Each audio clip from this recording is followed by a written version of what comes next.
up, you guys? The Curious Owl here, and today I am bringing you my May 2019 wrap-up. So May was a little less reading-wise than I think April was. I definitely did not complete as many books as I wanted to, and unfortunately I had dealt with quite a few DNFs, or basically books that I could not access for a lot of reasons that were from my NetGalley account.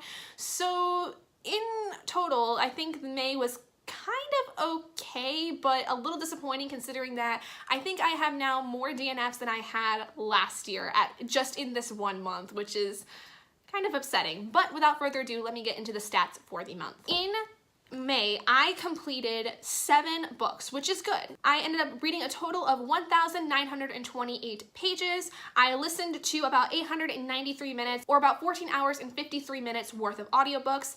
I actually finally read 1 physical book from my personal library, which was really, really awesome, and it was because I had an arc that was the second book in this series, and so I wanted to read the first one that I already had before I read the second one. I then had 5 of my books this month be ebooks that were my arcs that I was sent from NetGalley, and then I had 1 audiobook that I had borrowed from my Overdrive account, which actually was probably one of my more favorite audiobooks so far this year. So I am going to include my DNFs in this list that I have read of books. So the first book I tried reading, unfortunately for the month, was a DNF, and that was Song of Songs, a novel of the Queen of Sheba by Mark Graham. This was basically, I would say, a historical fiction story because it was supposed to be about the story of the Queen of Sheba and kind of her rise to power. And I read through a good portion of it, I would say probably almost half of it, but the problem was it was very slow and very confusing, as there were at least 3 characters that we were reading perspectives from, and their stories were just very confusing in general, and I think I would have to have read more on the Queen of Sheba, that story herself, as a historical figure before I would even be able to read this one, because of the fact that it seemed the story played a lot on the historical elements of it. The second book I had read in May was my first completed novel of the month, was The Great Alone by Kristin Hannah. This was my audiobook for the month, and this is my first Kristin Hannah book, and I have to say I am so impressed with Kristin Hannah's writing that I am now making it a mission to try to find as many books of hers as I can and try to read more of them as I go, because I gave this a 5 out of 5 stars. I absolutely loved it. It touched on so many different things that I think are not touched upon a lot within just literature in general, and this was a adult literary fiction, I would say, and I have a very hard time getting into literary fiction, but this one was absolutely wonderful, and I can see myself getting into more of Kristin's work. This story follows a family that moves from Seattle all the way out to Alaska during the 1970s, and the main character is essentially dealing with the fact that her father is a former Vietnam vet and is suffering from what is now known as post-traumatic stress disorder, or PTSD, and the reason they move out to Alaska is because one of his former war buddies who had died, unfortunately, has left him this entire space of land in Alaska for him and his family to use at their will. And so because of her father's PTSD problems, they think it's a good idea to move out to Alaska, away from civilization, away from the stressors of normal society, and basically start fresh. Unfortunately, though, because of his PTSD problems, the father is also incredibly abusive towards his wife, and the story focuses a lot on domestic violence and drinking and a lot of stuff. So if you are sensitive to those topics, please refrain from this novel, because it is a huge part of the story, and I totally understand how it would be damaging for someone who has been a part of a domestic abuse or has been a witness of domestic abuse. It is incredibly hard to deal with, especially if you are a child that has grown up in a household with that, and unfortunately it's more common than we think, and especially in the 1970s there was not really a lot that could be done for those that were victims of domestic violence, and this novel portrays that in a lot of different ways as to how it was so very hard for women in this time period to even be able to say that they were being beaten by their husbands. The next book that I read and completed was Dangerous Curves by Larken Rose. This is a adult female-female romance, and I honestly gave it a 5 out of 5 stars. I really loved it. It was very interesting because it focused on 2 women that were both at one point a part of the racing community. One is a up-and-coming racer who kind of has a bad reputation, and she is basically paired up with this photographer who is basically trying to give her a better image in order to kind of get her in the better graces of some of the racing top heads of the community. Because of the fact of her bad reputation, she's not well liked within the community. So this is a story about them kind of getting to know each other and really just kind of seeing where their relationship goes. I thought it was a very organic relationship. I thought that the sex scenes that were within it were very, very good. Very steamy if you are a romance smut kind of person. I think this is the one that really kind of got me into it, because I read a couple of novels like this in April, but I was not expecting to really like it as much as I did until this book. So I am now officially a kind of a fan of some smut, so that's interesting for me to say. But this novel was honestly really well done. I thought that it was short, but it was definitely short that was good for the novel. Like, there wasn't a whole lot of story that could be explored as much in depth as many other romance novels would explore, but what was explored in it was very, very interesting, because both characters have some very hard-hitting stories that come from the racing community. They're basically hiding them from each other, and you find out throughout the story what their secrets are and what is kind of holding them both back from what they actually want within the story. And I think that that really blended out the story completely well, and it made it more interesting to me than just having it be about these two women and a kind of a hate-to-love relationship. The next book I read and finished was Don't Even Breathe by Keith Houghton. This was an adult mystery thriller, I think, and I gave it a 4 out of 5 stars. Now, it was really good. I really enjoyed it. The pacing was really well done. The entire story and the whole crime that had gone on was really interesting, but the ending kind of was a little confusing. There were some things that I think were not well explained within the story as far as who the bad guy was and why they were doing things that they were doing. So it wasn't, like, the ending was a little messy, but overall it was really good. The story follows a cop who essentially finds this dead body near a high school that she had gone to, and finds out that the body seems to have been a former classmate of hers. But the thing is that this former classmate had supposedly died 20 years before in a house fire that had killed her and her entire family. So this cop is questioning everything she knows about what might have happened to her friend, and essentially is trying to find out what exactly happened to her and why she may have been just now killed after 20 years of supposedly having been dead in the first place.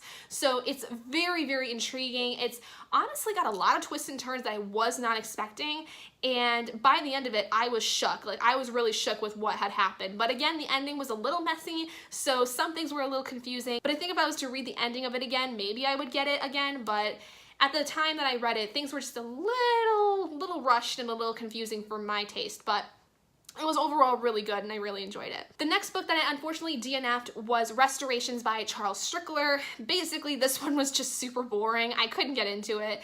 It was basically about this guy who buys a really old car that was from like the 1930s that apparently may have been a car that was used by this really big gangster in the 30s, and basically he gets the car. There's somebody else who wants this car because there's apparently a lot of treasure that is in the car that nobody knows about, but he believes he has the birthright to it, so he wants to get the car and he will get it by any means necessary. The next book I read was actually my first physical book in quite a few months, and that was Arusha and the End of Time by Roshani Chokshi. I later this month read the second novel that was just released. I had an arc of Arusha, The Song of Death, but because I had not read The End of Time first, I wanted to read this, and this is a middle grade urban fantasy following a girl named Arusha who is basically in a lot of trouble because she accidentally releases this god called the Sleeper, who essentially is going to help bring about the end of the world, and she has to figure out a way to take him down. But the thing is that she doesn't understand why she's a part of it until she finds out that she is what's called a Pandava, which the Pandavas in Hindu mythology were this band of brothers that were incredibly powerful. They were basically like gods within Hindu mythology, and Aru is actually kind of a descendant of that. She's a bit of a demigod. She's not exactly the daughter of the god himself, but she's kind of what's called the soul daughter. She carries the soul of the Pandava brother from the past, but she's not exactly the daughter of him, if that makes sense. It's not like in Percy Jackson where Percy was the actual son of Poseidon. Aru is kind of like the descendant of this god. So she bands up with one of her soul siblings and another character named Boo, who is this pigeon that was originally a god, and he kind of has to help her and her sister get through this entire ordeal. It's funny, it's witty, it is so cute. I really enjoyed every second of it, and I ended up giving it a 5 out of 5 stars. It was so great. This is one of those middle grade books that reminds me how much I loved middle grade novels when I was younger, because they're so cute and just fun. The next book I read was the sequel to that, which was Arusha and the Song of Death by Roshani Chokshi, and this was just released on April 30th. I had received an early arc of it, and again, it was a 5 out of 5 stars for me. I loved it. It was so good. It basically picks off right after Arusha and the End of Time, where unfortunately one of the sisters of Arusha and her sister Minnie is revealed, and they are supposedly being framed for stealing this bow and arrow that is incredibly powerful, and there are several human men that are being turned into essentially zombies, and so they are being charged with going to find the bow and arrow, stop the person that is actually causing the problems as opposed to Aru and her 2 sisters, and essentially save all the human men that are now in danger. Along with this, Aru meets a boy that she kind of has a crush on, and the whole story doesn't really focus on that. Like, the synopsis of the story makes it seem to be that the story is going to focus on their kind of blossoming friendship, but in reality the story is more focused, I think, on the blossoming of the relationship between the sisters and their growing dynamic, and the romantic kind of interest is just kind of there. Like, it pops up every now and then, but is not really ever fully explored. The thing is that this second book focuses a lot more, I think, on Aru's growth, because Arusha at the End of Time did focus a lot on her personal growth in the fact that she becomes better about being a better friend and being a better person in general when she grows her relationship with Minnie. But this one, the Arusha and the Song of Death, focuses, I think, a lot more on just the idea that your preconceived notions about somebody just because, like, they give you a certain impression are not always real. And Aru has to learn to do that. She learns to grow from that because of the way that she and Bryn become good friends throughout the story, and she just grows up a lot in general. I think that Aru, at the point in this story, just really starts to grow up and really starts to understand that, you know, there are some things that she can control, some things she can't, and there are some things that she has to learn to be okay with, because not everyone is going to be the same as her, and she has to learn to be okay with that because every person is different and they can't all be the same person. The next book that I unfortunately DNF'd was a story called Abwin by Natasha M. Freeman. The reason I DNF'd this one is because it was incredibly confusing. I had no idea what this was supposed to even be. There was something about a river and something about an artifact that may completely discredit the entirety of Christianity, and it was just so confusing. I think it was supposed to have kind of a Da Vinci Code, Angels and Demons kind of idea to it, where somebody goes and finds something and it's going to completely destroy the idea of Christianity, and so then there's a bunch of people that are going to go after them because of that, but I don't even know. It was confusing. I couldn't get through the very first chapter of it without being like, eh. The next book I read and kind of enjoyed was Racing Hearts by L.M. Connolly. This follows 2 characters. One is, the male character is kind of like this really big car manufacturer guy, and he is the son of a really big other car manufacturer guy. And unfortunately for him, at the beginning of the book, after having believed for the last 20 or so years that his mother had died in a car crash when he was a kid and had unfortunately caused also the death of his little sister, he finds out through his half-brother that his mother actually had survived the crash and had essentially lived under a different identity and had a whole other life outside of the family that he had. And so because of that, he blames his father for the fact that his mother had run off in the first place and had supposedly died and had caused the death of his baby sister. And so his idea of gaining revenge is basically to take over his entire company and take over everything that this man has no control of, including taking a love interest of the father, who is a young woman who is also the other perspective of the story. And she essentially is a part of this race team that is up and coming. They're doing pretty well, but they don't have a lot of money at the moment. And so they were going to use the father figure as a sponsor. And unfortunately for her, she's kind of caught in the middle of this entire feud between the male character and his father, and the whole story is basically about that and how the two of them get together and how things kind of play out with the fact that this main guy has this problem with his father and is trying to figure out what exactly had happened to his mother and what had happened to her leading up to her actual death. The complexity of the characters was actually really good, but in general, the story was just kind of meh. The next book, the final book that I actually finished in May, was a 5-star read for me, and that was Ask Me Anything by Molly E. Lee. This is a young adult novel focusing on 2 characters that are both coders and hackers within their high school. They are the best in the school, at this very prestigious school, mind you. And unfortunately for them, they don't really care about the way that the sex ed system within their school is going. They think that things are very outdated. They think their principal is a little too controlling of things. And when they find out some other interesting things about what their principal is doing within the school, they decide to find a way to challenge themselves and challenge each other to bring him down in a way and take him down a few pegs, because he's kind of an asshole. The main story focuses on the girl's version of the challenge, where she creates this blog that essentially is anonymous. Nobody knows that it is her writing it, and people are able to send in questions about sex, sexuality, anything regarding the things that are not being talked about within the sex education system at their school, because many schools in America, the sex ed system basically promotes abstinence only. They don't really teach anything other than abstinence, and anything that is outside of that they don't really go further into, and it's damaging, and it is seen as damaging in the eyes of this character. And so she wants to basically create this blog in order to try to bring some kind of balance to the school and actually end up doing more good than what the school is already doing. But because of that, there are some things that come up because of it, because nobody knows who she is. The people think that it might be a predator that's doing it.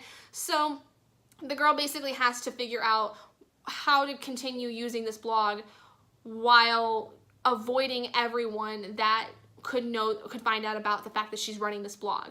And the story also focuses on some really important things about sex, like rape and sexual assault, as unfortunately the main character, Amber, I would think she would be the main character in my opinion, unfortunately in her last relationship had suffered some very, very dark things within that relationship, and it ultimately affects the way that she is with the other main character, Dean, who she really, really likes. Dean's perspective throughout this whole thing is trying to really get closer to Amber and finding out more about her, and he wants to understand why she is the way she is. And the thing is with this relationship, it's one of the most healthy ones I think I have ever seen, because of the fact that he is incredibly open with her.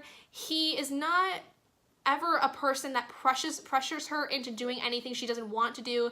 He's incredibly respectful of her boundaries and respectful of the fact that she has definitely gone through a lot and is very open to understanding that. And it's just he's one of the nicest guys I think I've ever met within YA, besides Ethan from the Beautiful Creatures series. And unfortunately, the last 3 books I tried reading in this month were all DNFs. There was The Policewoman's Bureau by Ed Conlin, which was supposed to be based on a true story where the author had talked to a woman that had been a policewoman in the 1950s when things were really starting to change within the police systems, and kind of her experience throughout a lot of it. But it was just very boring. I couldn't get through the first 10% of it without wanting to yawn, so I just scrapped it. Then there was Banished from Memory by Mary Sheeran, which was a story based in the 1960s with this girl who is the prodigal daughter of these amazing actors, and unfortunately at 16 years old, she's starting to realize that a lot of her roles that she could get as a kid